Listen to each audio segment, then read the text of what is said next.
বিশ্ব পয়গম্বর সাথে সাথে ধমকের স্বরে তিনি বললেন, লা ইয়ানবাগি লি আহাদিন আন ইউআযযিবা বিন-নার ওয়া আল্লাহু আকবার। আল্লাহ রাসূল বললেন, ভালোভাবে শুনেন, বুঝেন, লা ইয়ানবাগি লি আহাদিন আন ইউআযযিবা বিন-নার, তোমাদের কারো উচিত নয় কোন প্রাণীকে আগুন দিয়ে হত্যা করা। জোরে জোরে বলেন সুবহানাল্লাহ। এই হাদিস থেকে কি শিক্ষা অর্জন করলেন? কোন প্রাণীকে আগুন দিয়ে হত্যা করা কি নেই, জায়েজ নেই। এই যে মশা মারার জন্য ব্যাট ব্যবহার করি, ওই হাদিস অনুযায়ী এই ব্যাট ব্যবহার করা কি ঠিক না, অন্য কেমিক্যাল দিবেন, কিন্তু আগুনে পোড়ানো এটা অত্যন্ত কঠিন একটি কাজ। কিন্তু প্রশ্ন, আগুনে পোড়ানো মশা মাছিকে নিয়ে আমরা যতটুকু হাদিসের চিন্তা করি, কিছু মানুষ নামের কুলাঙ্গার রয়েছে যারা মানুষ হত্যা করতে ওই পিপিলিকার সমপরিমাণ তারা চিন্তা করে না। কথা ঠিক কিনা বলে? ছোটখাটো বিষয় নিয়ে কুমিল্লা মুরাদনগর মসজিদে সানি আজান জুমার এই বিষয় নিয়ে ঝগড়া করে মসজিদের মুয়াজ্জিন সাহেবকে এমন ভাবে ছুরি দিয়ে আঘাত করেছে, দুনিয়ার জমিন থেকে তিনি বিদায় নিয়ে শাহাদাত বরণ করেছেন। ইন্না লিল্লাহি ওয়া ইন্না ইলাইহি রাজিউন। এটি কোন সাবজেক্ট, এটি কোন বিষয়? বাবাজি বন্ধুরা, যে আয়াত আমি বললাম, এরপর আল্লাহ তাআলা বলেন, ফাইন তাওয়াল্লাহু ফাকুল হাসবিয়াল্লাহ। এ বন্ধু, আপনি বলে দেন, আপনার এই উম্মতের মধ্যে থেকে কেউ যদি আপনার বিরুদ্ধাচরণ করে, আপনাকে না মানে, আপনার শানের সালাত নিয়ে কথা বলে, আপনার শান মান নিয়ে তারা শুকরিয়া আদায় করে না, তারা খুশি হয় না, ওই মানুষগুলোকে আপনি বলে দেন, আমার সম্মান ইজ্জত রক্ষা করার জন্য আমার আল্লাহই যথেষ্ট। কে যথেষ্ট? এজন্য আল্লাহ বলেছেন, রাফা'না লাকা যিকরাক। বন্ধু, আমি আপনার সম্মান পৃথিবীর সব সৃষ্টির চেয়ে আমি আল্লাহ সর্বোচ্চ করে দিয়েছি। এই আয়াতের ব্যাখ্যায় হাদিসে কুদসিতে আমার আল্লাহ বলেছেন, বিশ্ব পয়গম্বর সেই বিষয়টি জানিয়ে দিয়েছেন, কুল্লামা যুকিরতু যুকিরতা মাই। বন্ধুগণ, যেখানে দুনিয়ার মানুষ আমাকে স্মরণ করবে, এর সাথে সাথে আপনাকেও এই পৃথিবীর মানুষ স্মরণ করবে। আযানের ভিতরে আল্লাহর নামের পরে নবীর নাম আছে না নাই? আশহাদু আল্লা ইলাহা ইল্লাল্লাহ, আশহাদু আন্না মুহাম্মাদার রাসূলুল্লাহ। আছে না নাই? ইকামতের ভিতরে আছে না নাই? শুধু তাই নয়, এবার আপনাদেরকে এক এক করে বুঝাচ্ছি। যে সূরাতুত তাওবার 128 নম্বর আয়াত তেলাওয়াত করেছি, এই আয়াতের ব্যাখ্যা আমার নবী একটা হাদিস বর্ণনা করেছেন, যা মুসনাদে আহমদে এসেছে এবং শরহে মাওয়াহিবুল লাদুনিয়াতে আল্লামা যুরকানি রাহমাহুল্লাহ চমৎকার ভাবে তিনি উল্লেখ করেছেন। আমার নবী ব্যাখ্যা করতেছেন ওই সব মানুষের জবাব যারা বলতেছেন, আমাদের নবী আমাদের মতনই সাধারণ মানুষ, কেউ আমার নবীকে বড় ভাইও মনে করে, এরকম লোক আছে না নাই? আছে না নাই? আমার নবীকে কি বলে যে নবী আমাদের ভিতর থেকে এসেছে, আমরা ছোট ভাই, নবী বড় ভাই। এ ধরনের কথা আমাদের বিভিন্ন মসজিদে বিভিন্ন জায়গায় অনেকে বয়ানের ভিতরেও কি বলা হয়েছে, বর্ণিত হয়েছে। কার থেকে বলা হয়েছে, কার থেকে বর্ণিত হয়েছে, সেই সম্মানজনক শব্দটা বিভিন্ন জায়গায় আমরা দেখতে পাই না। এজন্য বিশ্ব পয়গম্বর বলেন, আনা আনফুসুকুম নাসাবান ওয়া সারান ওয়া হাসাবান লাইসা ফি আবাই মিল্লাতুন আদম সিফাহুন ওয়া কুল্লুনা নিকাবুন। জোরে জোরে বলেন সুবহানাল্লাহ। বিশ্ব পয়গম্বর বলতেছেন, আমি তোমাদের মতন মানুষ ঠিক আছে, কিন্তু নাসাবান বংশের দিক থেকে আমি তোমাদের থেকে আলাদা, ও সারান এবং সম্মানের দিক থেকে আমি আলাদা, ও হাসাবান সম্রাজ্যের দিক থেকে আমি তোমাদের থেকে আলাদা। লাইসা বিআবাই মিল্লাতুন আদম সিফাহুন ওয়া কুল্লুনা নিকাহুন। জোরে জোরে বলেন আল্লাহু আকবার। আদম সফিউল্লাহ থেকে ইসমাইল জবিউল্লাহ আব্দুল্লাহ আমি পর্যন্ত কোন পূর্বপুরুষ জিনার মাধ্যমে কোন সন্তান জন্ম দেয় নাই, সকলেই বৈধ পন্থায় বিবাহের মাধ্যমে আমি মুহাম্মদ পর্যন্ত সন্তান জন্ম দিয়েছি। আরে নবী কি আমার মতো আপনার মতো সাধারণ মানুষ? এবার আসুন, তিনটি শব্দ, কয়টি শব্দ? তিনটি। কষ্ট হচ্ছে নাকি আপনাদের? নাসাবান, সোহারান, হাসাবান, কয়টা শব্দ? এই তিনটার একটু ভেঙে নেই ইনশাআল্লাহ। আশা করি কিছু অন্তত নিয়ে যেতে পারবেন। বংশের দিক থেকে যদিও আমি তোমাদের মাঝ থেকে আল্লাহ আমাকে নবী হিসেবে প্রেরণ করেছেন, রাসূল হিসেবে প্রেরণ করেছেন, কিন্তু বংশের মর্যাদার দিক থেকে আমি তোমাদের চেয়ে কি আলাদা। এবার আপনাদের প্রশ্ন, হুজুর এই বিষয়টা বুঝান তো। দেখুন, রাসূলুল্লাহ সাল্লাল্লাহু আলাইহি ওয়াসাল্লাম যেই বংশে জন্মগ্রহণ করেছেন, সেই বংশের নামে 114টি সূরার ভিতরে 106 নম্বর সূরা আল্লাহ তাআলা ওই বংশের নামে নাযিল করে আমার নবীর শানে সাহাবাকে পৃথিবীর সকল বংশের মধ্যে 1 নম্বর অবস্থান করে দিয়েছেন। জোরে জোরে বলেন সুবহানাল্লাহ। নবীর সেই বংশের কথা 106 নম্বর সূরাতে আমার আল্লাহ বলে দিয়েছেন, লিইলাফি কুরাইশ ইলাফিহিম রিহলাতাশ শিতা'i ওয়াস-সাইফ ফালইয়া'বুদু রাব্ব হাযাল বাইত আল্লাযী আত'আমাহুম মিন জু' ওয়া আমানাহুম মিন খাউফ। আল্লাহু আকবার। আল্লাহ তাআলা আমার নবীর সেই বংশের শান রক্ষা করার জন্য একটি সূরা অবতীর্ণ করেন না, শুধু ওই বংশের মানুষের কি সব কোন কালে কোন সময় তারা কোথায় বেড়াতে যায়, তাদের অ্যাম্বিশন কি, তাদের হবি কি, তাদের ইচ্ছা কি, তাদের শখ কি, সেই বংশের মানুষের গুণগান আল্লাহ তাআলা ওই সূরার ভিতরে বর্ণনা করে দিয়েছে। কার খাতিরেই বর্ণনা হয়েছে? মনে করেন প্রাইম মিনিস্টারের সাথে যারা যায় তাদের সম্মান আছে না নাই? আমরা ওয়াজ মাহফিলে যাই, আমরা যা খাই ওই আমার খাদেম ড্রাইভারও কি তাই খায়। আপনাদের সম্মানিত ইমাম সাহেব যা, ওনার খাদেম ড্রাইভার উনি যা খান একসাথে বসি আমরা বিভিন্ন মাহফিলে এরকম খেয়েছি। তার মানে এটা কদরটা কিসের কারণে হয়েছে? হুজুরের সাথে আসার কারণে সম্মান। কথা ঠিক কিনা বলেন? আল্লাহ তাআলা নবীর সম্মান বর্ণনা করতে সেই কুরাইশ বংশের কথা কোরআনে 106 নম্বর সূরা নাজিল করে ওই বংশের মানুষ শীতকালে কোথায় বেড়াতে যায় আর গ্রীষ্মকালে কোথায় বেড়াতে যায় সেই কথা আল্লাহ তাআলা কোরআনে তুলে ধরেছেন। জোরে জোরে বলেন সুবহানাল্লাহ। এজন্য আমার প্রাণের নবী একদিন মসজিদে নববীতে আলোচনা করতে গিয়ে বলতেছেন, আমার বংশের মর্যাদা 7টা কারণে। কয়টা কারণে? পয়েন্ট মনে রাখতে পারবেন তো? এর আগে বলছি কয়টা? 3টা। নাসাবান বংশ, সোহারান সম্মান, হাসাবান সম্ভ্রান্ত। কয়টা শব্দ? 3টা। ওই বংশের কথা বলতে গিয়ে বললাম, নবীর বংশের কথা কোথায় আছে?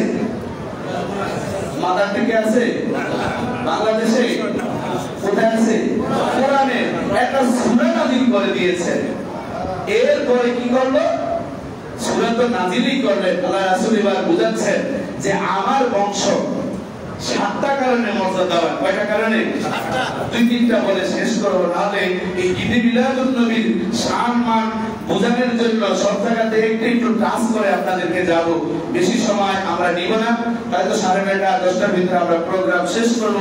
যেহেতু আপনারা এই শহরে বাস করেন, অনেকে না খেয়েও হয়তো এসেছেন। তো যাই হোক, আমি বিষয়গুলো বলছি। সর্বপ্রথম আল্লাহ রাসূল বলেন যে কুরাইশ বংশের মর্যাদা 7টি কারণে।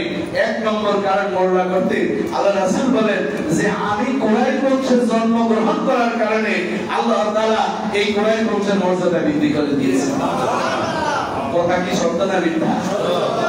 আরবিতে একটি প্রবাদ আছে, সরফুল মাকিরে সরফুল মাকান, সরফুল মাকানে সরফুল মাকির। জায়গার কারণে ব্যক্তির দাম বাড়ে, ব্যক্তির কারণেও জায়গার দাম বাড়ে। ঢাকা শহরে যারা বাস করে এটা মনে কেউ কষ্ট নেবেন না। আমরা এক সময় রংপুর যেতাম গাড়ি নিয়ে, অনেক ছেলেমেয়েরা দৌড়ে আসে, ওরে ঢাকা থেকে লোক আসে, এরা জানি কেমন গাড়িতে এরা চলে সর্বনাশ। কথা ঠিক কিনা বলেন? শুধু রংপুর না, আমাদের চাঁদপুর এলাকা, মফস্বল এলাকায় একটু দামি দামি গাড়ি নিয়ে গেলে টাইট টুইট পরা, যদি একটু ভালো পোশাক, যে এরা কি মানুষ নাকি জিন না ফেরেশতা? কথা ঠিক কিনা বলেন? এ ধরনের হয় না? আবার এটা কিসের কারণে? রাজধানীর কারণে, জায়গার কারণে, ব্যক্তির কারণে। দেখুন পুরপুরা শরীফ একজন আবু বকর রাহমাতুল্লাহ আলাইহি সারসিনা নেসারউদ্দিন আহমদ রাহমাতুল্লাহ আলাইহি ব্যক্তি অজয় পারাকা সোনাকান্দার আব্দুর রহমান হাজি রাহমাতুল্লাহ আলাইহি গত কয়েকদিন আগে খাস মাহফিলে আমার আলোচনা ছিল, বয়ান ছিল, আমি গিয়েছি। এখনো রাস্তা ভাঙাচোরা। 2001 সালে আমি যখন গেলাম তখন রাস্তা ছিল একটুকু, গাড়ি তখন যেত না। তো সেই জায়গায় মানুষ কেন যায়? ব্যক্তির কারণে। বুঝেন না আমার কথা? কি কারণে যায়? ব্যক্তির কারণে। সেখানে গেলে আল্লাহর ওলির সোহবত পাওয়া যাবে। তাহলে ব্যক্তির কারণে জায়গার দাম বাড়ছে, আবার জায়গার কারণে কি আমার প্রিয় নবী কুরাইশ বংশে জন্মগ্রহণ করার কারণে আমার নবী বলেন 7টা কারণের 1 নম্বর কারণ হচ্ছে আল্লাহ তাআলা আমাকে কুরাইশ বংশের জন্মের কারণে কুরাইশ বংশের মর্যাদা বৃদ্ধি করে দিয়েছেন। কি দ্বিতীয় নম্বর কারণে বলেন এই কুরাইশ বংশে আল্লাহ তাআলা নবুয়তি আমাকে দিয়ে কুরাইশ বংশের মর্যাদা দান করে দিয়েছেন। খাজরাজ গোত্রে কোনো নবুয়তি পায় নাই, হাশিম গোত্রে কোনো নবুয়তি পায় নাই, পেয়েছে কুরাইশ বংশ, এই কারণে কুরাইশ বংশের মর্যাদা করে দিয়েছেন কে? আল্লাহ। এবং কুরাইশ বংশের মানুষ আল্লাহর বাইতুল্লাহ রক্ষণাবেক্ষণ করেন। কয় নম্বর গেল? 3 নম্বর।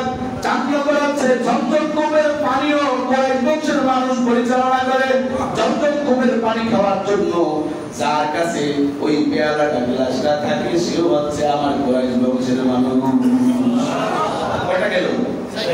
5 নম্বর হচ্ছে কুরাইশ বংশে আল্লাহ সুবহানাহু ওয়া তাআলা এমন বংশে জন্মগ্রহণ করার সুযোগ করে দিয়েছেন যখন অন্য বংশের মানুষ তাওয়াফ করত না, এই বাইতুল্লাহর ইবাদত করত না, তখন আমার দাদা আব্দুল মুত্তালিব তাওয়াফ করে করে এই বাইতুল্লাহর সম্মানটাকে বৃদ্ধি করে দিয়েছে। শুধু তাই নয়, বিশ্ব পয়গম্বর বলেন সিরাতে মুস্তাফা নামক বিশ্ব পয়গম্বরের জীবনী আল্লামা ইদ্রিস খানতলী রাহমাতুল্লাহ আলাইহি লিখেছেন। সেই কিতাবটা আমার কাছে আছে। বাবাজি বন্ধুরা আমার, আব্দুল মুত্তালিব যখন বৃষ্টি হতো না তখন বাইতুল্লাহর কাছে এসে তিনি মুরাকাবা করে সিজদায় অবনত হয়ে গিয়ে বলতেন, ও বাইতুল্লাহর মালিক, মক্কার জমিনে বৃষ্টি নেই, রহমত বন্ধ হয়ে গিয়েছে, বর্ষা হচ্ছে না, এই মক্কার মানুষ সবাই অনাটনে থাকবে, দুর্ভিক্ষ হবে। ও বাইতুল্লাহর মালিক, যদি তুমি সত্যি বাইতুল্লাহর মালিক হও তাহলে তোমার রহমত বর্ষণ করে দাও। আল্লামা ইদ্রিস খানতলী রাহমাতুল্লাহ আলাইহি বলেন, আব্দুল মুত্তালিবের দোয়া শেষ না হতে হবে ওই বাইতুল্লাহর মালিক ঝরঝর করে আকাশ থেকে বৃষ্টি অবতরণ করে দিতে। বিশ্ব পয়গম্বর বলেন, ও দুনিয়ার মানুষ শুনে নাও, যখন পৃথিবী বহু মানুষ বাইতুল্লাহর তাওয়াফ করতো না, ইবাদত করতো না নির্দ্বিধায়, আমার কুরাইশ বংশের মানুষগুলো বাইতুল্লাহর ইবাদত করতো। কয়টা গেল? এরপরে 5টা না 6টা? 7 নম্বর হচ্ছে আল্লাহ রাসূল বলেন, আল্লাহ সুবহানাহু ওয়া তাআলা এই কুরাইশ বংশের নামে একটা সূরা অবতীর্ণ করে কুরাইশ বংশের মর্যাদা আল্লাহ তাআলা সারা পৃথিবীর মধ্যে সর্বোচ্চ দান করে দিয়েছে। বাবাজি বন্ধুরা আমার, আর এই কুরাইশ শব্দের অর্থ কি? আরেকটি মজার বিষয়, মুফরাদাতুল লুগাত নামক একটা অভিধান রয়েছে, মুফরাদাতুল লিসান নামক আরেকটা অভিধান রয়েছে। সেই লুগাতের ভিতরে লেখা হয়েছে যেই প্রাণীটা সবচেয়ে বড় সেটাকে বলা হয় কুরাইশ, যেই পাখিটা সবচেয়ে বড় সেটাকে বলা হয় কুরাইশ, যেই মাছটা সবচেয়ে বড় সেটাকে বলা হয় কুরাইশ, যেই গাছটা সবচেয়ে বড় সেটাকে বলা হয় কুরাইশ। এক কথায় যেই বস্তু যেই জিনিস সবচেয়ে বড় সেটাকে বলা হয় কুরাইশ। কাজী আল্লাহ সুবহানাহু ওয়া তাআলা আমার নবীকে এমন একটা বংশে প্রেরণ করেছেন যেই বংশ পৃথিবীর সব বংশের চেয়ে সবচেয়ে বড়, সবচেয়ে বড় সম্মানিত। জোরে জোরে বলেন সুবহানাল্লাহ। তাহলে নসাবান বুঝতে পারছেন তো কয়টা গেছে? একটা গেছে, মনে আছে তো? 3টা বলছিলাম। আর কুরাইশ বংশের মর্যাদা বলতে বলতে 7ই তো শেষ করলাম। তাহলে এবার বাকি থাকলো সোহারা। সোহারা অর্থাৎ সম্মান। নবী কি আমাদের মতো সম্মানিত মানুষ? হ্যাঁ, রাজি আছেন তো? সবাই একমত আছেন তো? এবার বুঝাই, নবী যদি আমাদের মতো সলিমউদ্দিন, গলিমউদ্দিন, রহিমউদ্দিন যদি হইতো তাহলে তো পচে গলে মাটির সাথে মিশে যেত। কথা ঠিক কিনা বলেন? এখন যারা বলে যে নবী পচে গলে মিশে গিয়েছে, তিনি আমাদের মতন মানুষ, তাদের এই জবাব আমাদের দেওয়ার দরকার আছে না নাই? আমার এই বইতে তো আমি লিখেছি, আপনারা নেবেন, এই দলিলগুলো আপনারা রাখবেন, কিন্তু আপনাদের মাথায় আমি একটু ঢোকাতে চাই। আমি এবার আপনাদেরকে প্রশ্ন করি, শহীদের মর্যাদা বেশি না আমার নবীর মর্যাদা বেশি? শহীদ কারা? যারা আল্লাহর রাস্তায় জিহাদ করতে গিয়ে সঠিকভাবে যারা নিহত হয় তাদেরকে কি বলা হয়? আর যদি আহত অবস্থায় ফেরত আসে, মারা যায় না, তাদেরকে কি বলা হয়? গাজী বলা হয়। বুঝতে পারছেন তো? তাহলে আমার নবী মুহাম্মদ রাসূলুল্লাহ সাল্লাল্লাহু আলাইহি ওয়াসাল্লাম, তার ইসলাম আসার কারণে, তার উসিলায় ইসলাম আমরা পেলাম, সেই নবীর কারণেই তো এই শহীদ আছে, আর এই শহীদের মর্যাদা আছে। তাহলে শহীদের মর্যাদা বেশি না আমার নবীর মর্যাদা বেশি? ঠিক আছে তো? এটা তো একটা লজিক। কিন্তু আরো একটা সূক্ষ্ম জবাব আপনাদের কোরআনের আয়াত দিয়ে আমি দিচ্ছি। দেখুন, আল্লাহ তাআলা বলেন, ওয়ালা তাকুলু লিমান ইয়াকতালু ফি সাবিলিল্লাহি আমওয়াত বাল আহইয়াউম ওয়ালাকিন লা তাশউরুন।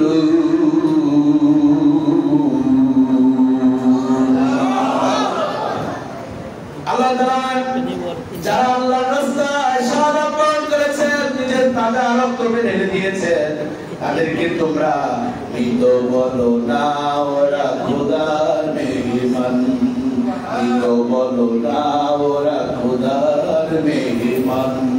যারা আল্লাহর রাস্তায় জিহাদ করে শাহাদাত বরণ করেছে, তারা মৃত নয়, তারা জীবিত। বলেন আল্লাহু আকবার। তাদের গোসল দেওয়ার প্রয়োজন নাই। হানজালার স্ত্রী বিশ্ব পয়গম্বরের কাছে এসে দড়িয়ে দড়িয়ে বলেন, ইয়া রাসূলুল্লাহ, ইয়া হাবিবাল্লাহ, যুদ্ধের কামামা যখন বেজে উঠলো, আমার স্বামী বাসর করেছিল, এই যে আমার কাঁচা মেহেদি এখনো হাতে আছে, আপনার আন-নবীর আন-নবীর আন-নবীর বুখারী শরীফের কিতাবুল মাগাজিতে এসেছে দ্বিতীয় খণ্ডে। আমরা যখন এই হাদিস ছাত্রদেরকে পড়াই, কলিজা ফেটে যায়। মাত্র বিবাহ করেছে হানজালা রাদিয়াল্লাহু তাআলা, হঠাৎ করে বাসর রাতে এখন স্ত্রীর গায়ে কাজ করেন নাই, হঠাৎ আওয়াজ হচ্ছে, যুদ্ধের তখন আওয়াজ ছিল আন-নবীর আন-নবীর আন-নবীর। এই আওয়াজটি যখন আসলো, হানজালা রাদিয়াল্লাহু তাআলা স্ত্রীকে ডাক দিয়ে বলেন, স্ত্রী গো, দেখো আমার নবী যুদ্ধের আহ্বান দিচ্ছে, আর ঘরে বসে থাকা যাবে না। যদি দেশে আসি তোমার সাথে দেখা হবে, আর না হয় জান্নাতে তোমার সাথে আমার বাসর ঘর হবে। একবার প্রশ্ন করেন, আমাদের কি সেভাবে সম্ভব হতো? আমরা কি সেটা মেনে নিতাম? তবে স্ত্রী বারবার বলে, স্বামী গো, জান্নাতে দেখাও চাই, তবে যাওয়ার সময় আমার দিকে একটু ভালোভাবে দেখে নাও। জান্নাতে এত মানুষের ভিতরে আমাকে চিনবা কিনা? যাওয়ার সময় শেষবারের মতো আমার চেহারাটা ভালো হতেছিল। স্ত্রী যখন এই কথা বললেন, হানজালা রাদিয়াল্লাহু তাআলা হাদিস শরীফের ব্যাখ্যায় আল্লাহ মাইনি রাহমাতুল্লাহ আলাইহি উমদাতুল কারীর মধ্যে বর্ণনা করেন, হানজালা রাদিয়াল্লাহু তাআলা চোখ থেকে একটু গাল বেয়ে বেয়ে পানি পড়ছে। হঠাৎ করে তিনি চোখের পানি মুছে দিয়ে মনে মনে ভাবতেছে, আমি যদি স্ত্রীর ভালোবাসা যদি বেশি হয়ে যায় আর আমার নবীর ভালোবাসা যদি কম হয়ে যায়, আল্লাহর দরবারে আমি কি জবাব দিব? তিনি কান্না বন্ধ করে স্ত্রীর কপালে যাওয়ার সময় একটু ছোট্ট করে চুমু খেলেন। আল্লাহু আকবার। এজন্য যুদ্ধের ময়দানে গেলেন, তিনি শাহাদাত বরণ করলেন। ওই যে যেই নববধূ যার হাতের মেহেদি এখনো কাঁচা, শুকায় নেই ভালো করে, সে যখন শুনল স্বামী দুনিয়ার জমিন থেকে বিদায় নিয়েছে, বিশ্ব পয়গম্বরের কাছে দড়িয়ে দড়িয়ে বলেন, ইয়া রাসূলুল্লাহ, ইয়া হাবিবাল্লাহ, আপনার যখন যুদ্ধের কামামা বেজে উঠল গভীর রাতে, আমার স্বামী আমার কাছে আমার সাথে কথা বলা শুরু কেবল করলেন, আন-নবীর আন-নবীর আওয়াজ শুনে যখন চলে যাচ্ছে, এই কথা হয়েছে, যাওয়ার সময় আমাকে একটু আমার কপালে চুমু খেয়েছে।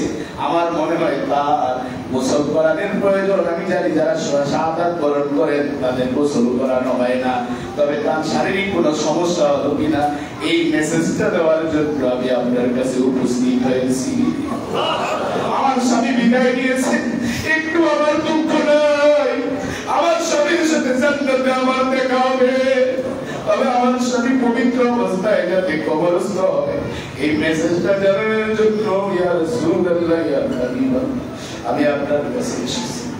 হাদিস শরীফের ব্যাখ্যা ফাতুল বারী বুখারী শরীফের ব্যাখ্যা আল্লামা ইবনে হাজার আসকালানী রাহমাতুল্লাহ আলাইহি বলেন বিশ্ব পয়গম্বর তখন চোখ থেকে ছোট্ট বাচ্চার মতো ঝরঝর করে পানি পড়ছে। ফুপিয়ে ফুপিয়ে আমার নবী কান্না করে বলেন সাহাবীরা রে হামজালার লাশটা কোথায় পড়ে আছে তোমরা একটু খোঁজ নিতে যাও দেখে আসো হামজালা কোথায় আছে। এই ঘটনা ঘটেছে। সাহাবায়ে কেরাম ওদের পাচ্ছেন না আমাদের অবস্থায় জিবরাইল আলাইহিস সালাম এসে বলতেছেন ইয়া রাসূলুল্লাহ ইয়া হাবিবাল্লাহ আপনার চিন্তা করতে হবে না হামজালার লাশ মোবারক আল্লাহ তাআলা চতুর্থ আসমানে নিয়ে জান্নাতি পানি দিয়ে গোসল করিয়ে দিয়েছে। বিশ্ব পয়গম্বর যখন জিবরাইল চলে গেলেন সাথে সাথে সাহাবীদেরকে ডাক করে দিয়ে বললেন সাহাবীরা যাও অমুক জায়গায় খুঁজে যাও দেখো হামজালা আছে কিনা দেখো। সাহাবায়ে কেরাম দেখতেছে আর হামজালা রাদিয়াল্লাহু তাআলার লাশ মোবারক এত সুন্দরভাবে পড়ে আছে দাড়ি বেয়ে বেয়ে টপ টপ করে পানি এখনো পড়তেছে। বিশ্ব পয়গম্বর গেলেন সাহাবায়ে কেরামদেরকে বললেন ও সাহাবীরা যারা দিন ইসলামের জন্য আল্লাহর ভালোবাসা মিনান নাসি মান ইয়াশরি নাফসাহু মারদাতিল্লাহ মানুষের মধ্যে থেকে এমন কিছু মানুষ আছে যারা আল্লাহর সন্তুষ্টির জন্য নিজের জীবনটাকে কুরবান করে দেয়। তার মধ্যে হামজালা একজন। হামজালা তার বাসর ঘর বাদ দিয়ে আল্লাহর কালেমাকে উড্ডীয়মান করার জন্য আমার নবীর প্রেমে সে বাসর ঘরকে ধিক্কার মেরে চলে এসেছে। তার সেই সন্তুষ্টি আল্লাহ এত লাভ করেছে তাকে দুনিয়ার জমিনের পানি স্পর্শ করে নাই। যেই পানি তোমরা দেখতেছ এটা আল্লাহর জান্নাতের পানি দিয়ে ফেরেশতারা তাকে গোসল করিয়ে দিয়েছে। বাবাজি বন্ধুরা তাহলে আমার নবী সাধারণ মানুষ নয়, তিনি কেমন সোহারাত সম্মানিত। যদি একদম সাহাবী হামজা রাদিয়াল্লাহু তাআলা এত মর্যাদা হতে পারে জান্নাতি পানি দিয়ে গোসল করানো হয় নবীর সাহাবী হওয়ার কারণে আমার নবীর সম্মান এর চেয়ে বেশি না কম? এবার আসুন দ্বিতীয় যে যুক্তি সেটা হচ্ছে বিশ্ব পয়গম্বর যখন খায়বারের যুদ্ধে জয়লাভ করলেন আমাদের আয়েশা সিদ্দিকা রাদিয়াল্লাহু তাআলা আনহা বলেন লাম্মা ফুতিয়াত খায়বার উদিয়াত রাসূলুল্লাহ সাল্লাল্লাহু আলাইহি ওয়াসাল্লাম শাআতুন ফিহি সামুন রাওয়াহুল বুখারী ওয়া কামা ক্বালা রাসূলুল্লাহ সাল্লাল্লাহু আলাইহি ওয়াসাল্লাম। আমাদের আয়েশা বলেন আমার প্রিয় নবী যখন খায়বারের যুদ্ধে জয়লাভ করলেন তখন একজন ইহুদি মহিলা আমার নবীকে খুশি হয়ে খাসির গোশত ভেজে দিলেন, তবে ওই খাসির গোশতের সাথে বিষ মিশ্রিত করে দিলেন। জোরে জোরে বলেন নাউযুবিল্লাহ। মহিলার উদ্দেশ্য কি ভালো ছিল না খারাপ ছিল? আপনি আমাকে মাহফিলে দাওয়াত দিয়েছেন, আমাকে শরবতের ভিতরে ওই গরমটা ফিরিয়ে একটু তবারক দিয়ে দিলেন, আমি শরবত খাচ্ছি আর ঢুলে পড়ে গেলাম। এরকম ডাবের ভিতরে এই ধরনের ভেজাল দেয় কি দেয় না? আমাদের সমাজে আছে না নাই? মহিলা আমার নবীকে এমনই ভালোবাসা বাসে নবীকে হত্যা করার ষড়যন্ত্র সেই মহিলা করেছেন। জোরে জোরে বলেন নাউযুবিল্লাহ। আল্লাহ রাসূল দীর্ঘদিন 70 থেকে 18 দিন অসুস্থ ছিলেন। একটু পানি দিয়ে জিকির করেন লা ইলাহা ইল্লাল্লাহ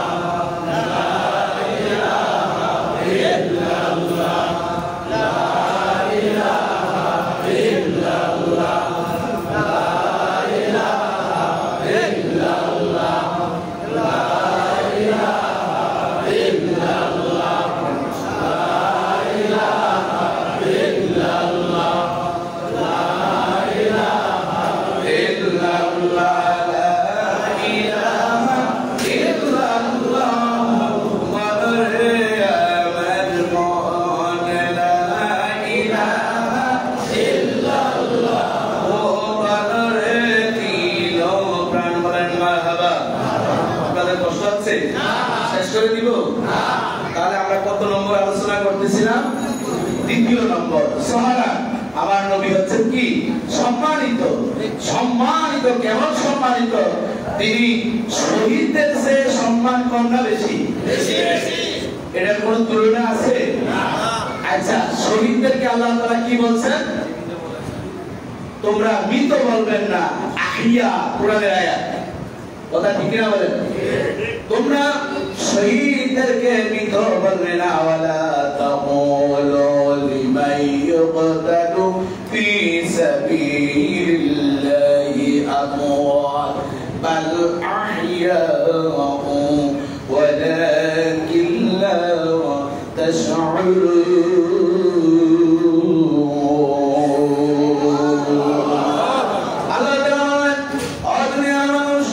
আল্লাহ রক্ষা করার জন্য নিজের জীবনকে উৎসর্গ করে দেয়, তাদেরকে তোমরা কখনো মৃত বলবে না, তারা জীবিত আল্লাহর মেহমান।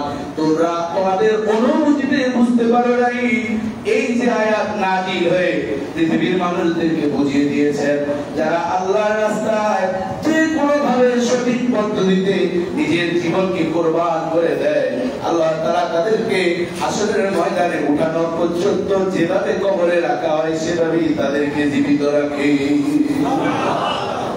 এবার আসুন, সফর মাস আল্লাহ রাসূল 18 থেকে 19 দিন অসুস্থ ছিলেন। যখন সফর মাসের শেষ বুধবার, যেটাকে আমরা আখিরি সাহার সম্ভব, এটা আপনাদের জানা আছে না নাই? বিভিন্ন মসজিদে এই আলোচনা ওয়াজ মাহফিল হয়। এই আখিরি সাহার সম্ভব অর্থাৎ শেষ বুধবার আল্লাহ রাসূল সুস্থ হলেন। সুস্থ হওয়ার পর আল্লাহ রাসূল আবার অসুস্থ হলেন। অসুস্থ যখন হলেন, আম্মা জান আয়েশা রাদিয়াল্লাহু তাআলা আনহাকে ডাক দিয়ে কি বলছেন শুনবেন আপনারা? বলেন, আয়েশা রে, ওই যে খাইবারের যুদ্ধে জয়লাভ করার পর আমাকে এক ইহুদি মহিলা দাওয়াত দিয়ে আমাকে যে মিশ্রিত খাবার খাওয়িয়েছে, সেই বিষ ক্রিয়া আমার শরীর থেকে এখনো যায়নি। আমার মনে হয় এই বিষ ক্রিয়াই আমার মরণ হবে। নাউজুবিল্লাহ বলবেন না? এবার মুহাদ্দিসিন বলেন, আল্লাহ রাসূল ওই যে মহিলার বিষ ক্রিয়া দুনিয়ার জমিন থেকে আল্লাহ রাসূল নিজে বলেন, ওই কারণেই আমার হয়তো মরণ হবে। তাহলে আল্লাহ রাসূল ওই কারণে তিনিও শহীদি মর্যাদা পেয়ে গিয়েছেন। কথা ঠিক কি না বলেন? বুঝেন নাই? কারণ তাকে তো মারা হয়েছে। যদি কেউ অন্যায় ভাবে এভাবে এক মুসলমান অপর মুসলমানকে মারে, মান কাতালা নাফসান বিগাইরি নাফসিন আও ফাসাদিন ফিল আরদি ফাকান্নামা কাতালান নাসা জামিয়া, কোরআনের আয়াত। যে ব্যক্তি অপর ব্যক্তিকে কোন কথা ছাড়া এমনিতেই বেহুদা হত্যা করে, সারা পৃথিবীর মানুষকে হত্যা করলে যেই গুনাহ, সেই গুনাহ তার আমলনামায় লিপিবদ্ধ হবে। জোরে জোরে বলেন নাউজুবিল্লাহ। বাবা জীবন এই আয়াত এবং রাসূলের এই হাদিস অনুযায়ী বোঝা যায় আমার নবী তাকে বিষ মিশ্রিত করে দুনিয়ার জমিন থেকে বিদায় নিয়েছে। জায়গা একজন সাহাবী ওই পুস্তকে দুনিয়ার জমিন থেকে বিদায় নিয়েছে। আল্লাহ রাসূল কেবল মাত্র একটু পুস্তক জিবরি দিয়েছিল। জিবরাইল এসে বললেন, ইয়া রাসূলুল্লাহ, ইয়া হাবিবাল্লাহ, মুখ থেকে এই মুহূর্তে যে অবস্থা আছে সেই অবস্থায় আপনি পুস্তক ফেলে দেন। মহিলা আসলে আপনাকে অন্তর থেকে ভালোবাসার মাধ্যমে দাওয়াত দেয়নি, আপনাকে হত্যার জন্য আপনাকে দাওয়াত দিয়েছে। এজন্য ইহুদিদের চক্রান্ত আমার প্রিয় নবীর জমানায় ছিল, এখনো আছে, থাকবে। কথা ঠিক কি বলে? এজন্য ইহুদিদের কোনো ত্রাণ অনুদান, কোনো প্রাণ, কোনো এনজিও সংস্থার কোনো কিছু গ্রহণ করবেন না। যদি সত্যিকার আশিক রাসূল হয়ে থাকেন, তাদের এই সম্পদ, এই চিকিৎসা যদি গ্রহণ করেন, তাহলে আমার নবীর সাথে যেই বেয়াদবি তারা করেছে, হত্যার ষড়যন্ত্র করেছে, সেই ষড়যন্ত্রের সাথে আমরা জড়িত হয়ে যাব। কথা ঠিক কিনা বলে?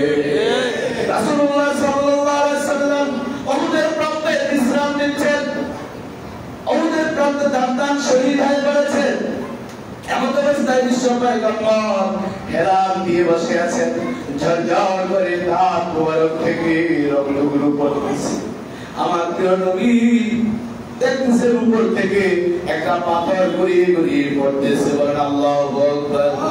বিশ্ব পয়গম্বর ইহুদিদের ষড়যন্ত্রের কারণে ভেবেছেন কোন ইহুদিরা হয়তো এই পাথরটা নিক্ষেপ করেছেন।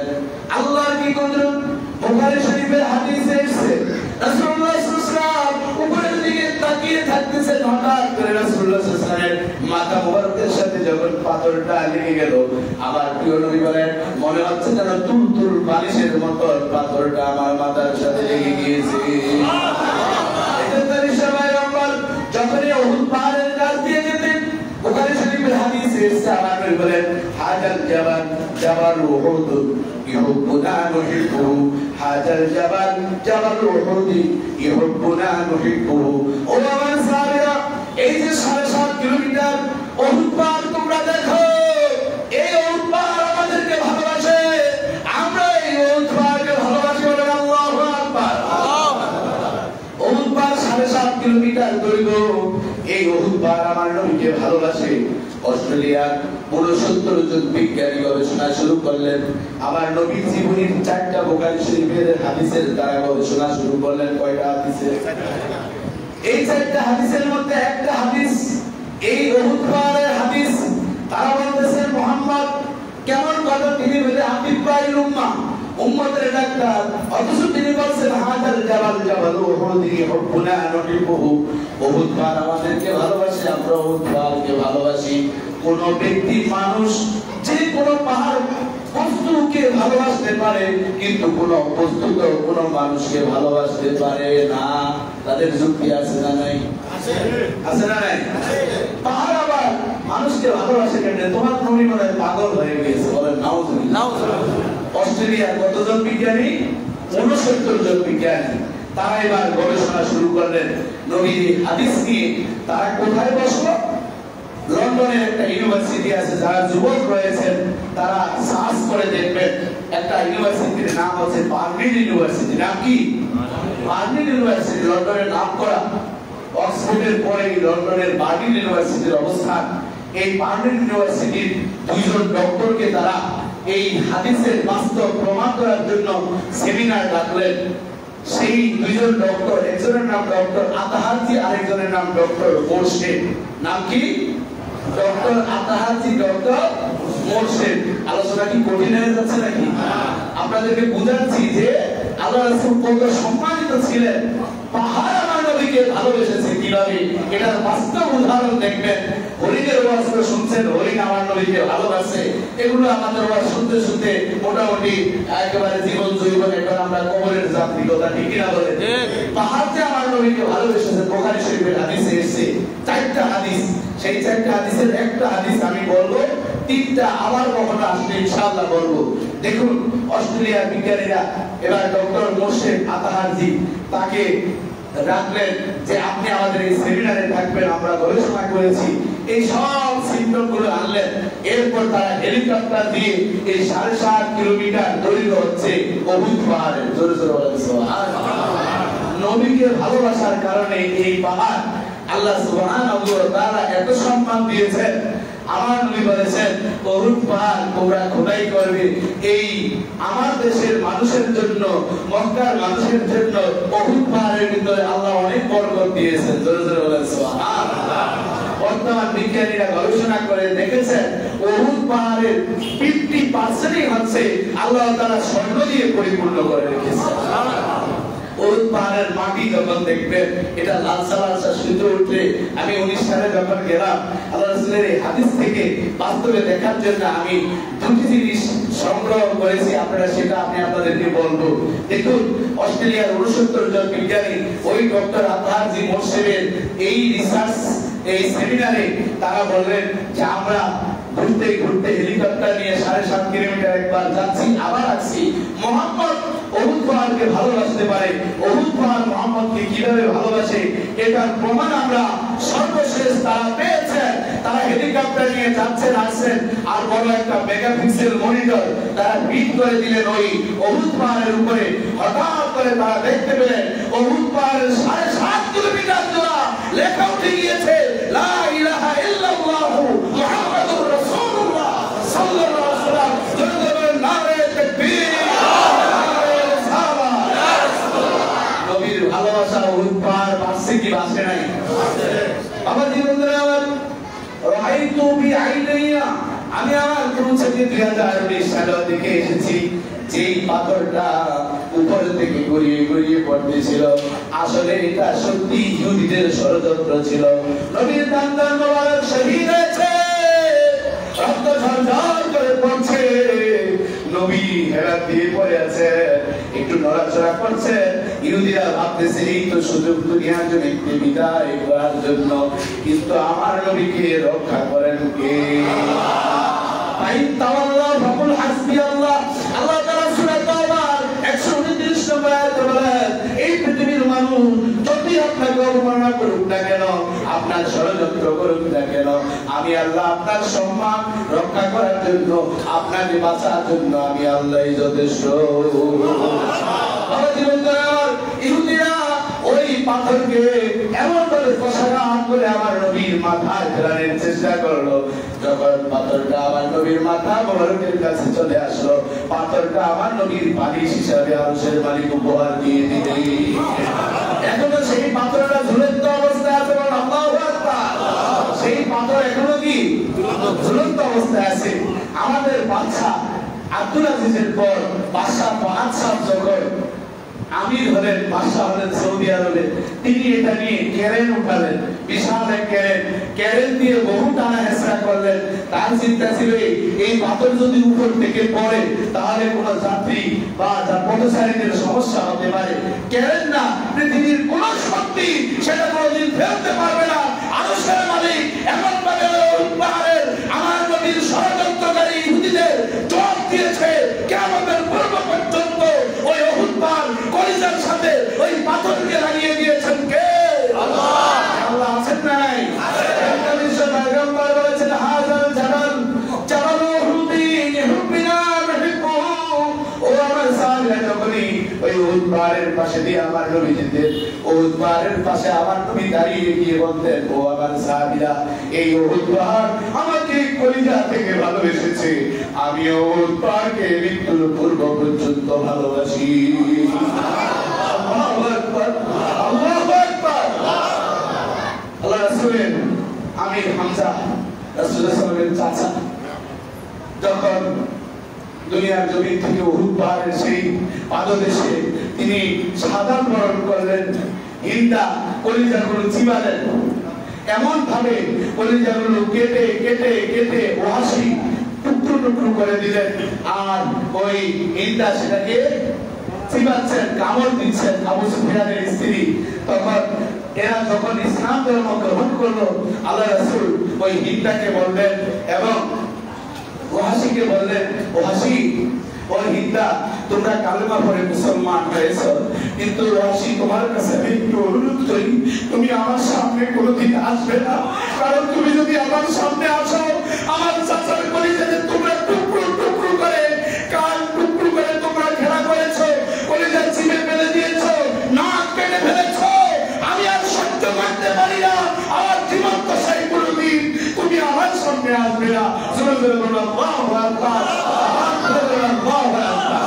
আমার জীবন আমার সেই আমির হামজা রাদিয়াল্লাহু তাআলা আনহু যখন শাহাদাত বরণ করলো, শাহাদাত বরণ করার পর আমির হামজা রাদিয়াল্লাহু তাআলা লাশ খুঁজে পাচ্ছেন না, খুঁজতে খুঁজতে খুঁজতে খুঁজতে একটা পর্যায়ে যখন পেয়ে গেল, আমার প্রিয় নবী মনে মনে ভাবলেন, আমির হামজা রাদিয়াল্লাহু তাআলার কবরটা জান্নাতুল বাকিতে নিয়ে যাবে। হাদিস শরীফ সাক্ষী বহন করে আমির হামজা রাদিয়াল্লাহু তাআলার লাশ মোবারক যখন নিয়ে আসতেছে, উহুদ পাহাড়ের একটা অংশ আমির হামজা রাদিয়াল্লাহু তাআলা পিছে পিছে ছোটা শুরু করে দিল।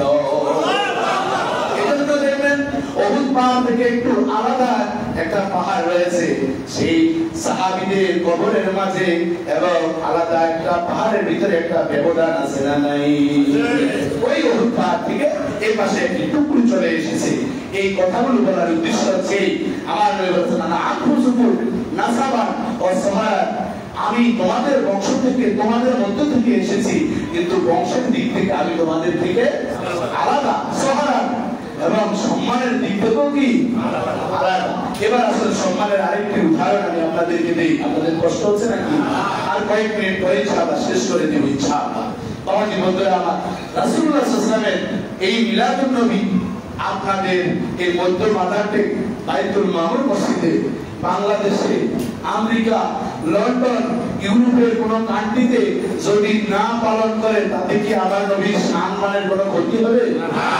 আপনারা জেনে খুশি হবেন, এই পৃথিবীর মানচিত্র সর্বমোট 19,69,50,000 বর্গ মাইল হচ্ছে এই পৃথিবীর আয়তন। কত? 19,69,50,000 বর্গ মাইল। এই পৃথিবীতে সর্বমোট 222টি দেশ আছে। কয়টি দেশ? 222টি দেশ। এর ভিতরে আপনারা শুনে খুশি হবেন, গত কয়েকদিন আগে আমি একটি সমীক্ষায় দেখেছি, এই পৃথিবীতে 222টি দেশের মধ্যে 2021 সালে পবিত্র মিলাদুন নবী ইসলামের মাহফিল 134টি দেশে পালন করেছে। কয়টি দেশে? 134টি। তাহলে অর্ধেকের বেশি কিনা বলেন? বাংলাদেশে গেজেট আকারে কখনো সরকার প্রকাশ করেন নাই পবিত্র ঈদে মিলাদুন নবী ইসলাম, কিন্তু 2020 সালে আমার নবীর শানের সালাতকে উড্ডীয়মান করার জন্য, সম্মান দেওয়ার জন্য সরকার বাহাদুর পবিত্র মিলাদুন নবী ইসলামকে ছুটি আকারে, গেজেট আকারে প্রকাশ করে শিক্ষা প্রতিষ্ঠানের পতাকা উত্তোলন এবং নবীর শান মান নিয়ে আলোচনা মিলাদ মাহফিল করার জন্য সরকারি অফিসে আদেশ জারি করে দিয়েছেন। জোরে জোরে বলুন আল্লাহু আকবার। তারা পবিত্র মিলাদুন নবী ইসলামের বিরোধিতা করে, তারা কিভাবে এখন ঠাই পাবে? কথা ঠিক কিনা বলেন? আমি বলবো, যার মিলাদ তারই তো সিরাত, যার সিরাত তারই তো মিলাদ।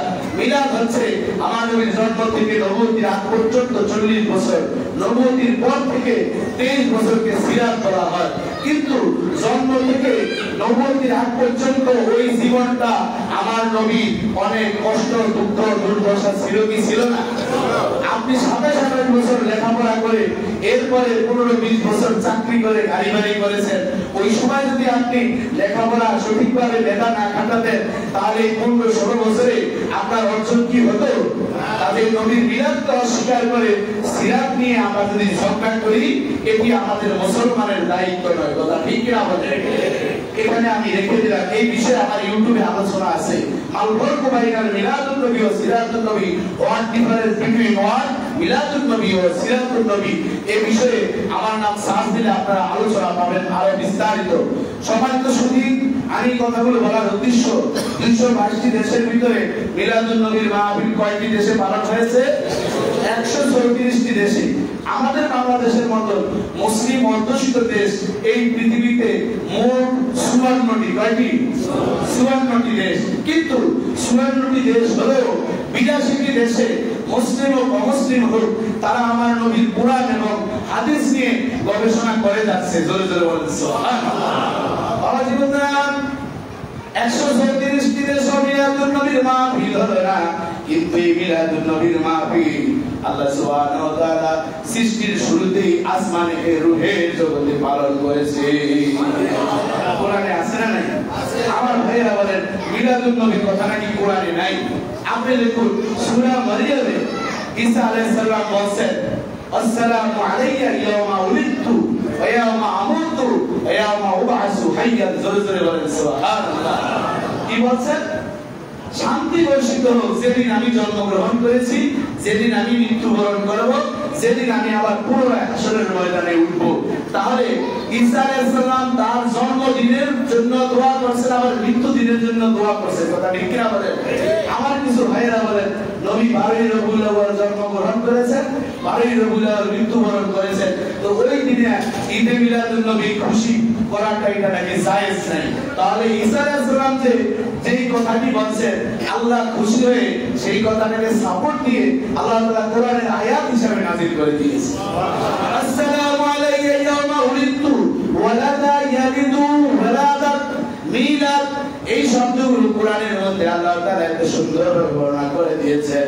ঈসা নবী বলেছেন, যেদিন আমি জন্মগ্রহণ করেছি সেদিনের উপরে আল্লাহর শান্তি বর্ষিত হোক, যেদিন আমি মৃত্যুবরণ করব সেদিনের উপরও শান্তি বর্ষিত হোক, যেদিন আমি হাসরের ময়দানে পুনরুত্থিত হব সেই দিনের উপরও শান্তি বর্ষিত হোক।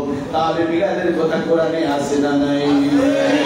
বাবা জীবন আমার এবার আসুন সূরা আলে ইমরানের 81 নম্বর আয়াত। কত নম্বর আয়াত? নোট করে নেন আপনারা, আর এখানে লাইভ হচ্ছে, রেকর্ডিং হচ্ছে। যাদের মোবাইল রয়েছে আপনারা এই বিষয়গুলো রেকর্ড করে নিলে যারা বিরোধিতা করে তাদেরকে একটু হলেও জবাব দিতে পারবেন। দেখুন সূরা আলে ইমরানের 81 নম্বর আয়াতে আল্লাহ তাআলা যে রূহের জগতে নবীদের রূহের জগতে স্পেশাল ভাবে একত্রিত করেছিলেন, তাদের সাথে আমার নবীর মিলাদ কিভাবে পালন করেছেন। সূরা আলে ইমরানের কত নম্বর আয়াত মনে থাকবে না আপনাদের? বাবা জীবনরা আল্লাহ তাআলা বলেন, ওয়াইদ আখাযাল্লাহু মিসাকান নাবিয়িনা লামা আতাইতুকুম মিন কিতাবিন ওয়া হিকমা সুম্মা জাআকুম মুসাদ্দিকুল লিমা মা'আকুম লাতু'মিনুন্না বিহি ওয়া লাতানসুরুন্নাহু ক্বালা আ'আকরারতুম وأخذتم على ذلكم إصري আল্লাহ তাআলা বলতেছেন ওই দিনের কথা স্মরণ করুন বন্ধু। আমার প্রিয়কে বলছেন ওই দিনের কথা স্মরণ করুন। আখাযাল্লাহু মিসাকান নাবিয়িনা, যখন সমস্ত নবীদের রূহকে একত্রিত করে আল্লাহ অঙ্গীকার দিবস করেছিলেন, মিলাদুন নবীর দিবস তিনি করেছেন। মিলাদ শব্দের অর্থ জন্মের সময়, জন্মের কাল, জন্মের যে সময়টাকে সেটাকে মিলাদ বলা হয়। সেই মিলাদুন নবী আল্লাহ তাআলা সেই রূহের জগতে পালন করে বলছেন, হে রাসূল আপনি ওই দিনের কথা স্মরণ করুন। ওই 1,24,000 বা 2,24,000 পয়গম্বরের ভিতরে আপনিও সেদিন ছিলেন। আমি সকল নবী রাসূলদের রূহকে একত্রিত হয়ে তাদেরকে বলছি, লামা আতাইতুকুম মিন কিতাবিন ওয়া হিকমা, যখন আমি তোমাদেরকে কিতাব দিব, ও হিকমা কিতাব বুঝার জ্ঞান দিব, ওই কিতাব এবং হিকমা অর্থাৎ তোমার উপর যে কিতাব বা সহিফা নাযিল করা হবে তার সত্যায়নকারী হিসাবে মুসাদ্দিকুল লিমা মা'আকুম, তুমি যে নবুয়তি পেয়েছো, তুমি যে কিতাব পাবে, এটার সত্যায়ন করার জন্য একজন নবী আর প্রেরণ করব। লা তুমিনুন্না বিহি, লামে তাকিদ এবং নুনে তাকিদ দিয়ে বলছেন অবশ্যই অবশ্যই তোমরা সেই নবীর প্রতি ঈমান আনবে এবং সেই নবীকে তোমরা সার্বিক সহযোগিতা করবে। মুসাদ্দিক শব্দের অর্থ আছে অ্যাটেস্টেড। মুসাদ্দিক শব্দের অর্থ কি? আল্লাহু আকবার বলেন। আজকাল গেজেটেড অফিসার যতক্ষণ অ্যাটেস্টেড সত্যায়ন না করে ততক্ষণ আপনার সরকারি চাকরিও হয় না। কথা ঠিক কি বলেন? আপনাদের কষ্ট হচ্ছে নাকি? আল্লাহ তাআলা আমার নবীকে বলছে সকল নবীদের সত্যায়নকারী একজন নবী আমি গ্রহণ করব। সেদিন আপনার শানে রিসালাত আপনি যে আগমন করবেন সেই বার্তাটা আমি তাদেরকে দিয়েছি। আপনার কি স্মরণে পড়ে? তখন আমি কি বলেছিলাম? ক্বালা আ'আকরারতুম, সব নবীদেরকে বলছি তোমরা কি অঙ্গীকারবদ্ধ হয়েছো আমি সেই নবীকে প্রেরণ করলে তার প্রতি ঈমান আনবে, সহযোগিতা করবে। আর ইসরি, সেই বিষয়ে তোমরা চুক্তিবদ্ধ হয়েছো তো, ওয়াদা দিয়েছো তো? ক্বালু আকরারনা, তখন রূহের জগৎ থেকে সকল নবী রাসূলরা জবাব দিলেন, আল্লাহ আপনি আমাদের কাছে যে অঙ্গীকার নিয়েছেন আমরা ওয়াদাবদ্ধ হয়ে গেলাম, আমরা সেই নবীকে অবশ্যই অবশ্যই ঈমান আনবো এবং সার্বিক সহযোগিতা করব। বাবা জীবনরা ওয়ালা ফাশহাদু ওয়া আনা মাআকুম মিনাশ শাহিদিন, আল্লাহ তাআলা ছেড়ে দেন নাই, ডাক দিয়ে বলেন ও নবী রাসূলরা তোমরা পরস্পর সাক্ষী থাকো আর আমি সাক্ষী হয়ে গেলাম তোমরা যে আমার সেই বন্ধুর প্রতি ঈমান আনবে, তাকে সাহায্য করবে, এই অঙ্গীকার দিয়েছো, তার উকিল সাক্ষী আমি আল্লাহ হয়ে গেলাম। তাহলে আমার নবী শানে রিসালাত মিলাদুন নবীর মাহফিল কোথায় হয়েছে? আকাশে। তো অনুবাদ শুধুমাত্র করলাম। এবার আপনারা প্রশ্ন করবেন হুজুর রূহের জগতের কথাবার্তা এটা কোনো ভ্যালু আছে নাকি? রূহের জগতে তো মানুষের কত কথাই বলে, সেই কথার ফলাফল আল্লাহ তাআলা আমার নবীর মেরাজ রজনীতে নবুয়তের 10ম বছরে ওই ফিলিস্তিনের মসজিদে আকসায় আল্লাহ তাআলা সব নবী রাসূলদেরকে একত্রিত করে আমার নবীর প্রতি ঈমান আনা এবং তাকে সার্বিক সহযোগিতা করে ইমামুল মুরসালিনের খেতাব দেওয়ার ব্যবস্থা করে দিয়েছেন কে? মিলছে আপনাদের? লাতু মিলুন না বলছেন অবশ্যই অবশ্যই ঈমান আনবে। এখন ঈমান আনবে কেন? নবীরে পাইলে তো ঈমান আনবে। এখন ঈমান পাওয়ার জন্য কোথায় ব্যবস্থা করবেন? নবুয়তির 10ম বছরে সত্যায়ন করার জন্য সিল তো দেওয়া লাগবে। নবুয়তির সিল, নবুয়তির কিতাব যা পেয়েছ সেটা সত্যায়ন করার জন্য নবুয়তির 10ম বছরে ফিলিস্তিনের মসজিদে সকলকে একত্রিত করে নবী সত্তার করে বক্তব্য দিয়ে দিলেন। মুসনাদে আহমদে সেই হাদিস কানা এসেছে, আমার নবী যেই বক্তব্য দিয়েছেন সেদিন আদম সফুল্লাহ বক্তব্য দিয়েছেন, ইব্রাহিম খলিলুল্লাহ বক্তব্য দিয়েছেন, মুসা কালিমুল্লাহ বক্তব্য দিয়েছেন, সর্বশেষ জিবরাইল আলাইহিস সালাম বলেন আনতারিল ইমামা, এই সকল নবী রাসূলের ইমামতির দায়িত্ব আল্লাহ তাআলা আপনাকে দান করে দিয়েছেন। সুবহানাল্লাহ। লা তুমিনুন্না, তখন সকল নবী রাসূলরা আমার নবীর প্রতি ঈমান আনলেন আর সকলে আমিন আমিন বলে নবীকে প্রতিশ্রুতি দিলেন, আপনি আমাদের অ্যাটেস্টেড অফিসার। আল্লাহু আকবার বলুন না, আপনি আমাদের কি অ্যাটেস্টেড অফিসার। আপনি যদি আমাদের কাজকে সত্যায়ন না করতেন তাহলে হাসরের ময়দানে আমরা এই নাফসি নাফসি আমরা পিছে পিছে নেই দৌড়ানো লাগতো, আর আমাদের এই নবুয়তির কোনো কিরিট কার্ড আমরা পেতাম না। দুনিয়াতে পেয়েছি কিন্তু হাসরের ময়দানে সেটা কবুল হতো না। আজকে আমরা সাক্ষ্য দিলাম সেই সৃষ্টির শুরুতে আল্লাহ অঙ্গীকার দিয়েছেন, সেই অঙ্গীকারের বাস্তব ফলাফল আমরা আজকে আপনাকে আমাদের সরদার আমাদের নেতা হিসেবে আপনাকে ঘোষণা করি। আল্লাহু আকবার বলেন, নারে তাকবীর, নারে রিসালাত। এবার আসুন সোহারার নবীর সম্মান। কষ্ট হচ্ছে আপনাদের? আদম সফিউল্লাহ ওনার 120 জোড়া সন্তান। কয় জোড়া? 120 জোড়া সন্তান। মিলাদুন নবীর মাহফিল একদিন, দুই দিন, 1 ঘন্টায়, 2 ঘন্টায় আলোচনা করে শেষ করা যাবে না। জাতীয় মসজিদ বাইতুল মুকাররমে আমার আলোচনা আছে। মিলাদুন নবীর মাহফিল 15 দিন ব্যাপী চলছে। আরো কয়েক জায়গায় মাহফিল করছি কিন্তু কোথাও শেষ করতে পারি না। আজকেও শেষ করার কোনো সুযোগ নেই। 10টায় বলছি শেষ করব, এই আর মাত্র 20 মিনিট আছে। আমি আলোচনা 10 মিনিটের ভিতরে বুঝাবো, বাকি কাজ ইনশাআল্লাহ আপনারা করবেন। 10 মিনিট পর্যন্ত আসেন তো ইনশাআল্লাহ। আপনারা যেভাবে বসছেন মনে হয় থাকবেন সারা রাত, কিন্তু সুযোগ নেই। আমি যেহেতু শিক্ষক মানুষ, আবার সকালে 7:30টায় রওনা দিয়ে 9টায় ক্লাস ধরতে হয়। তো যাই হোক, সম্মানিত সুধী, এবার আসুন আদম সফিউল্লাহর মোট সন্তানের সংখ্যা কত? 120। জিকির করেন লা ইলাহা ইল্লাল্লাহ, লা ইলাহা ইল্লাল্লাহ, লা ইলাহা ইল্লাল্লাহ, লা ইলাহা ইল্লাল্লাহ, লা ইলাহা ইল্লাল্লাহ, লা ইলাহা ইল্লাল্লাহ, লা ইলাহা ইল্লাল্লাহ।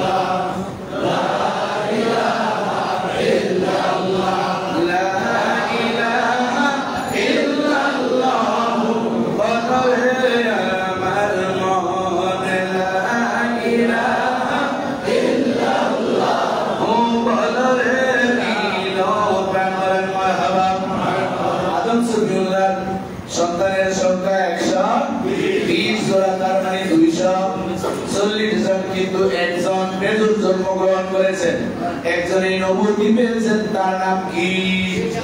ঈসা আলাইহিস সালাম। নবীদের জন্ম, নবীদের গেটআপ, নবীদের দুনিয়া জমিনে আসা, চলাফেরা, কথা, এই সব কিছু আমাদের চেয়ে ভিন্ন কথা, ঠিক কিনা বলেন? বন্ধুরা আমার, আদম সফিউল্লাহ 239 সন্তানের মধ্যে থেকে এক এক করে তখন পদ্ধতি ছিল। প্রথম ঘরের ছেলে, দ্বিতীয় ঘরের মেয়ে, এভাবে বিবাহ পদ্ধতি ছিল। তার জীবন দশায় প্রায় তার সন্তান সন্ততি প্রায় 4,500 সদস্য হয়ে গিয়েছিল। বানিয়া বলছি নাকি?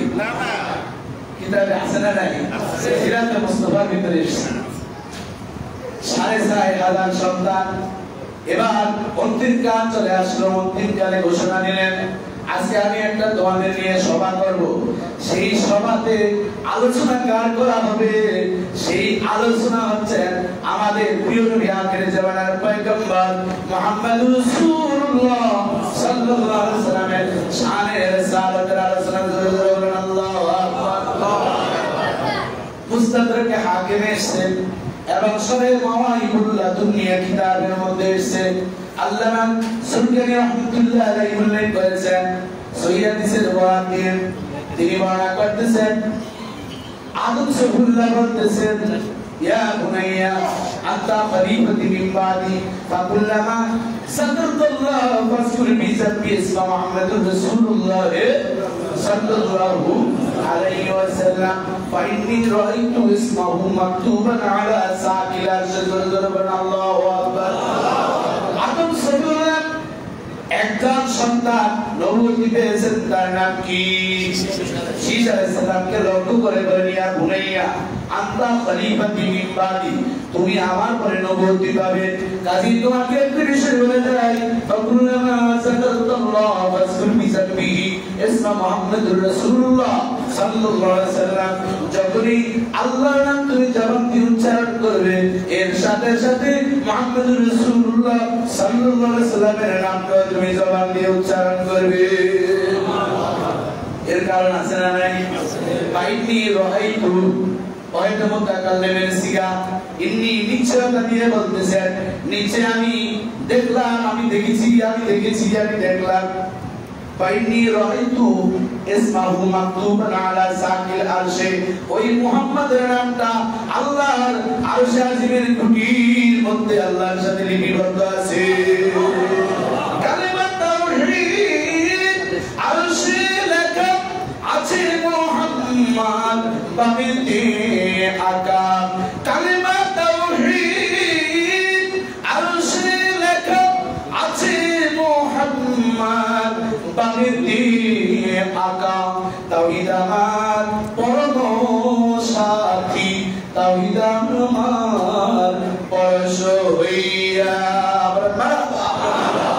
আদম সফিউল্লাহর শীষ আমি যখন আল্লাহর কাছে আবেদন করলাম যখন আমাকে নাফাকা ফি রূহি আমাকে ওই মাটির দেহটার মধ্যে যখন আমার রূহটা দিল রূহ দেওয়ার পর আমি যখন গোটা একটা মানুষের পরিণত হয়ে গেলাম আল্লাহর কাছে আবেদন করলাম আল্লাহ গো তুমি যে সৃষ্টি আসমানে করেছো সেগুলো দেখার ব্যবস্থা করে দিও গো আল্লাহ এবার আল্লাহর কাছে অনুমোদন নিয়ে আরশে আজিম দেখার জন্য আমি যখন গেলাম তখন আমি দেখতে পেলাম আরশে আজিমের খুঁটির ভিতরে আল্লাহর নামের সাথে লেখা আছে লা ইলাহা ইল্লাল্লাহু মুহাম্মাদুর রাসূলুল্লাহ সাল্লাল্লাহু আলাইহি ওয়াসাল্লাম আল্লাহর নামের সাথে মুহাম্মদ রাসূলুল্লাহর নামটা দেখেছি এরপর আল্লাহর কাছে বললাম আল্লাহ যা কিছু দেখেছি অনেক নাজ নেয়ামত দেখার সুযোগ হয়েছে গো আল্লাহ আপনার নামের সাথে ওই মুহাম্মদের নামটা দেখলাম উনিকে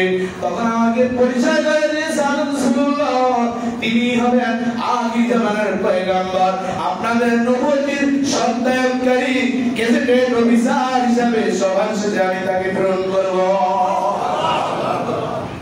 প্রধান বক্তার নামটা থাকে উপরে ওয়াজ করে কখন দাম কম না বেশি নবীর সৃষ্টি করছে প্রথম ওয়াজ করতে আসছে শেষ কথা ঠিক না বলেন সে যদি চাকরির বাহাদুরি করে চাকরির সার্টিফিকেট জাল হয়ে যাবে আমার নবী যতক্ষণ পর্যন্ত সত্যায়ন না করবে সুবহানাল্লাহ আসতে বলেন আবাদি বন্ধুরা আদম সফিউল্লাহ নবীর মিলাদ নবীর মাহফিল করার কথা ঠিক না বলেন এবার বাবাজি বন্ধুরা আমার এই কথা বলার উদ্দেশ্য আছে আমার আহলুল হাদিস ভাইরা এখন বলতেছে লা ইলাহা ইল্লাল্লাহ এর সাথে মুহাম্মাদুর রাসূলুল্লাহ বলা নাকি বিদআত নাউযুবিল্লাহ বাড়িতে যায় বলে লা ইলাহা ইল্লাল্লাহর সাথে মুহাম্মাদুর রাসূলুল্লাহ বলা বিদআত কি বলতে হবে জিজ্ঞাসা করলাম তারা বলতেছে ও সালি ভাই বলতে হবে লা ইলাহা ইল্লাল্লাহ ও মুহাম্মাদুর রাসূলুল্লাহ কলবে আত্মীয়তা তারা যোগ করবে কালেমার ভিতরে এত বড় সাহস তাদেরকে কে দিল আমি প্রশ্ন করি তারা কালেমার ভিতরে সিজা করে আবার শব্দ সংযোজন করতেছে এজন্য আমরা বুঝি তারা যদি ইসলামের কোনো বড় বড় দায়িত্বে থাকতো তাহলে আমার নবীর নামটা ভাবলো তারা মুছে ফেলতো কথা ঠিক না বলে আমার নবী যারা এই পৃথিবীর জমিনে চোখের পানি ছড়িয়ে ছড়িয়ে ইসলামকে উজ্জ্বল করেছে সেই আউলিয়া কেরামদের নাম শুনলো তাদের শরীরের ভিতরে চুলকানি শুরু হয়ে যায় কথা ঠিক না বলে তোমরা যদি চুলকাও ওই চুলকানির মলম আমাদের কাছে আছে কথা ঠিক না বলে أيها الذين آمنوا اتقوا الله وكونوا مع الصادقين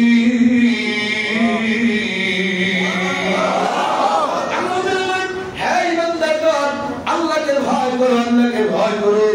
ওই আল্লাহর ভয়টা অন্তরে আনার জন্য ওই আল্লাহর সোহবতটা তোমরা নাও। এক জামানা সোহবতে বা আউলিয়া, এক জামানা সোহবতে বা আউলিয়া, ভেতরে আজ সরে সবে তোয়াতে বেরিয়া। আল্লাহর কাছে একটু সময় যদি সোহবত দিতে পারো, 100 বছর নফলের মধ্যে অহংকার ব্যতীত করে যতটুকু মর্যাদা বাড়াতে পারো আল্লাহর সোহবতের মাধ্যমে, তার সংস্পর্শের মাধ্যমে, তার আমলগুলো দেখে দেখে আমল করার মাধ্যমে এর চেয়ে আরো বেশি মর্যাদা বাড়ানোর সুযোগ করে দিবেন আমার কথাগুলো সংক্ষেপ করে আমি নিয়ে আসতেছি। এই কথাগুলো বলার উদ্দেশ্য হচ্ছে আজকে যে আউলিয়া কেরাম বাংলার জমিনে নবী রাসূলরা আসেন নাই, সেই নবী রাসূল সাহাবায়ে কেরামদের রক্ত যারা ইসলামকে বাংলার জমিনে উপহার দিয়েছে, আজ তারা ঈদ মিলাদুন নবীর বিরুদ্ধে কথা বলে, শবে বরাতের বিরুদ্ধে কথা বলে, এভাবে করে করে তারাবির নামাজকে কমিয়ে কমিয়ে 8 রাকাতে নিয়ে এসেছে এবং নামাজের পর দোয়া মুনাজাতকে বন্ধ করে দিয়েছে। কথা ঠিক কিনা বলেন? এজন্য আমি আমার এই সহিহ কিতাব আযাবের বইয়ের ভিতরে সেই কালেমার দ্বন্দ্বের সমাধান করে দিয়েছি, বলেন আলহামদুলিল্লাহ। এবং আমলে জান্নাত যেই বইটা রূপী বইটা, এই বইয়ের ভিতরে দোয়া মুনাজাতের দলিল দিয়েছি। যারা বলতেছেন দোয়া মুনাজাত ফরজ নামাজের পরে নাই, আমার নবী নাকি দোয়া মুনাজাত করেন নাই কখনো, অথচ আমি সেই হাদিস কেন এসেছি বাবা জীবন ধরে আমার এখানে জাবের রাদিয়াল্লাহু তাআলা আনহু থেকে হাদিস কেন 33 পৃষ্ঠায় বর্ণিত, শুনবেন আপনারা। জাবের রাদিয়াল্লাহু তাআলা আনহু বলেন, সাল্লাইতু মা রাসূলুল্লাহ সাল্লাল্লাহু আলাইহি ওয়াসাল্লাম ফালাম্মা সাল্লামা ওয়া ইনহারাফা রাফা ইয়াদাইয়া ইলা সামাই আল্লাহুম্মা আস-সালাম আমিনকা সালাম তাবারাক ইয়া জাল জালালি ওয়াল ইকরাম রব্বানা আতিনা ফিদ দুনিয়া হাসানাতাও ওয়া ফিল আখিরাতি হাসানাতাও ওয়া কিনা আযাবান নার রাব্বিনা আনহুমা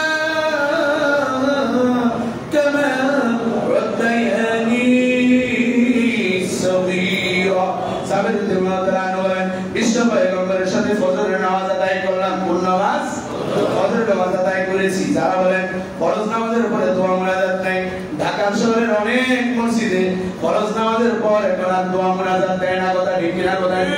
কিছুদিন আগে উত্তর এক মসজিদে নামাজ পড়লাম মাগরিবের, আমি খালি এদিকে তাকাই সেদিকে তাকাই, কিছু মানুষ দেখি সুন্নত পড়ে, ভাবলাম ইমাম সাহেব হুজুর রহমতুল্লাহ আলাইহি হয়তো বেশি দোয়া দরুদ পড়ে, এরপর দোয়া মুনাজাত করবে। দেখি আল্লাহর নবী দাঁড়িয়ে সুন্নত পড়া শুরু করলেন, পরে একা একই মুনাজাত দিলাম, আবার যাওয়া শুরু করলাম, মাথায় ফুলে রাখা একটা মাহফিল। ফিরিবার হয়ে যখন গেলাম মাগরিবের আযান দিল, সেখানে গেলাম, দেখি যে একই অবস্থা, মাগরিবের পরে আর দোয়া মুনাজাত দেয় না। আমি ভাবলাম ঢাকার গ্রাম এখন মাদারীপুর গিয়ে বুঝছে, কথা ঠিক কিনা বলেন?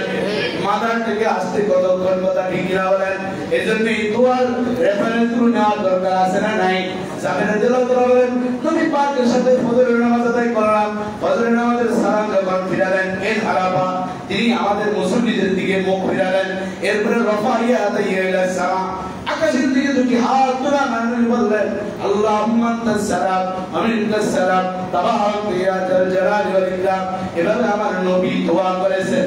তার মানে ফজরের ফরজ নামাজের পরে দোয়া করে আছে না নাই? বাইতুল মুকাররম জাতীয় মসজিদে প্রাক খুতবা আমি অনেক দিন দিয়েছি, জুমার খুতবা, সেখানে জুমার খুতবা দিয়েছি এবং কেন্দ্রীয় ভাবে যে লিস্ট রয়েছে যে কয়জন মুফাসসির, এর ভিতরে আমি একজন। এই বই নিয়ে গেলাম, এক মুসল্লি এই বই কিনলেন, কিনে আমাকে বলেন, হুজুর আমি ঢাকা চাকরি করি, কিন্তু ওই দোয়া মুনাজাত বন্ধ করার একজন ইমাম আমাদের গ্রামের বাড়িতেও গেছে, উনি তো এখন আর বাড়িতে গেলে আর দোয়া মুনাজাত দেয় না। আমি বললাম, হুজুর দোয়া মুনাজাত কেন দেন না? এটা নবীর যুগে ছিল না, আপনার বইটা কি হাতিয়া তাকে দিতে পারবো? আমি তো বইতে এটা কোনো চুরি করি নাই, এটা স্পষ্ট সারা পৃথিবীর মানুষের জন্য। এরপর আমার অনুরোধ তিনি হুজুরকে দিলেন, উনি বুঝলেন, এরপর তিনি বললেন, হুজুর আমাদের এলাকায় এখন আবার দোয়া মুনাজাত শুরু হয়েছে। আলহামদুলিল্লাহ, আলহামদুলিল্লাহ বলবেন না? আলহামদুলিল্লাহ। গুলশান এলাকায় নাম বললে চিনবেন, এক মসজিদ 5 তালা, কত তালা? ওই ইমাম সাহেবের নগদ কিছু ক্যাশ দিছে, ওই গ্রুপের লোকেরা বলতেছে, হুজুর দোয়া মুনাজাত দিবেন না, যদি দলিল কেউ দিতে পারে 5,000 টাকা দিব। হুজুরের সঙ্গে তোতা পাখির মতো স্লোগান দিয়ে দিছে। জুমার সময় আলোচনা কইরা এরপরে বলছে, দোয়া মুনাজাতে যদি পক্ষে কেউ দলিল দিতে পারে তাহলে কত দিব? বেচারা ওর হয়ে কইছে, সাহস করে বেশি কইতে পারে না। আনিসুর রহমান দেনিসুর রহমান না তো, এজন্য উনি বলছে 5,000 টাকা দিব। আল্লাহর কি রহমত, উনি তো সারা জীবন দোয়া মুনাজাত দিয়ে আইছে। নামাজের পরে উনি বেহুশের দ্বারা আল্লাহ মাহমুদ বলে আবার হাত দিতে লাগছে। কি কি আপনারা কষ্ট পাচ্ছেন নাকি? সারা জীবন যেই কাম করে আইছে, ব্রেন বন্ধ হওয়ার পরে তো 250-100 হাত যায়। উনি তো সেই স্পিডে আল্লাহুম্মা আমিন, মুখ পুরা কিছু মুসল্লি আছে না নাই? হুজুর কয়জনের 5,000 টাকা দিবেন, বাড়িঘর সব বেচা লাগবে। সেই দলিলের কথা কইছেন, আপনি ধরা গিয়ে গেছেন, পরে তারে আমি দুঃখিত, সব সময় তো দিয়েছি আমরা, আপনার মাফ করে দিয়ে সম্মান বাড়ছে না কমছে? এরপরে দেখেন নগদ ঘটনা, ওই মুসল্লিরা, আমি তো আমার আমেরিকান ইন্ডিয়ান এমবেসি দক্ষিণ পাশে শাহজাহানপুর বাসতলা যেই মসজিদ, ওই মসজিদে আমি আজ 11 বছর খতিব হিসাবে আছি। আলহামদুলিল্লাহ। সোনাকান্দা হযরত পীর সাহেব হুজুর কিবলা গত 3-4 জুমা আগে আমার হঠাৎ ফোন করছে যে সালেহ সাহেব আপনার মসজিদে জুমা পড়ব। হুজুর আমার মসজিদে জুমা পড়ছেন, আলহামদুলিল্লাহ। অনেক খুশি হয়েছেন যে সব এত সুন্দর 5টা মাহফিল আমি সেখানে করি। এই যে ঈদ মিলাদুন নবীর মাহফিল, এলাকার সব ছাত্রদেরকে দিয়ে পুরস্কার বিতরণ করা হয়েছে, নামে রাসূল আমনাদ ইত্যাদি। এগুলা কিছু করলে সন্তানগুলো নবী সম্পর্কে বুঝে এলাকার ভিতরে একটা ইমেজ থাকে, কথা ঠিক কি না বলেন? যাই হোক, এরপরে ওখানকার মুসল্লিরা আমার কাছে আসলো, আয়েশা বলতেছে হুজুর এই ঘটনা ঘটছে, আর 5,000 টাকা তো আপনি পাবেন, যেহেতু আপনি বইয়ে দলিল আছে। ওনারে কি করবেন? আমি কি ওনার সাথে বহস করার মতন আমার এত আমার ছাত্ররাই যথেষ্ট, আমি আর ওনার সাথে কি বহস করবো? যেহেতু নিজেই তো ধরা খেয়েছেন মোনাজাত দিয়া, তো ওনারে আর শরম দেওয়ার কি দরকার নেই। এরপরে মসজিদ কমিটিরা আমাকে ডাকলেন যে হুজুর আরো কিছু সমস্যা আছে, আপনি একদিন সময় দিয়ে। তো ইমাম তো সে আমার ভাই, তার তো সম্মান হানি করা ঠিক না, কথা ঠিক না বলে? আমরা তো জাতি ভাই, তো সেই হিসাবে আমি গেলাম। তো বেচারায় বুঝছে, ওনারে বলে নেই যে আমি আসতেছি।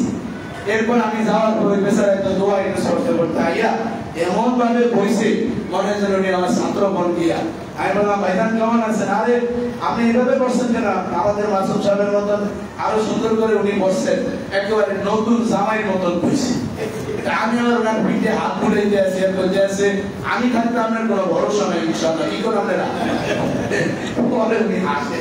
তাই বললাম যাই হোক, যা হওয়ার হয়েছে ওনার বিচার তো উনি পাইছে, এটা নিয়ে আল্লাহর কাছে কেউ পারেন। উনি আপনাদের ইমাম সাহেব, আর সামনে আর কোনো ঝগড়া বিবাদ যাতে না হয়, বেচারা নাকি ও হয়তো বুদ্ধি টুদ্ধি দিছে, এই জন্য এরকম হয়েছে।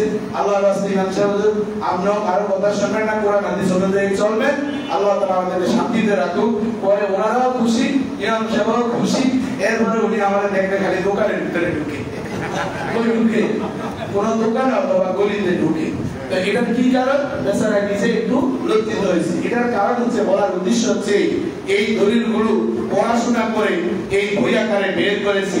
এই বইগুলো আপনারা দলিল হিসাবে রাখবেন, যাতে করে এ ধরনের যারা বিভ্রান্ত সমাজের ভিতরে ছড়ায়, দোয়া মুনাজাত নাই, সরবরাত নাই, আবার এখন শুরু করছে লাইলাতুল কদর 27 তারিখে, এটার পুরো দলিল নাই, যেদিন ইচ্ছা সেদিনই করতে পারবো মেজর তারিখে, এ ধরনের কথা বলে সমাজের ভিতরে, মসজিদের ভিতরে আজ ডিভাইড করে আমাদের ভিতরে অশান্তি শুরু করে দিয়েছে, কথা ঠিক কি বলে? এ ধরনের মানুষ থেকে আমাদের নিজেদেরকে হেফাজত করার দরকার আছে না নাই? সম্মানিত সুধী, আমি আলোচনা একেবারে শেষ পর্যায়ে নিয়ে এসেছি।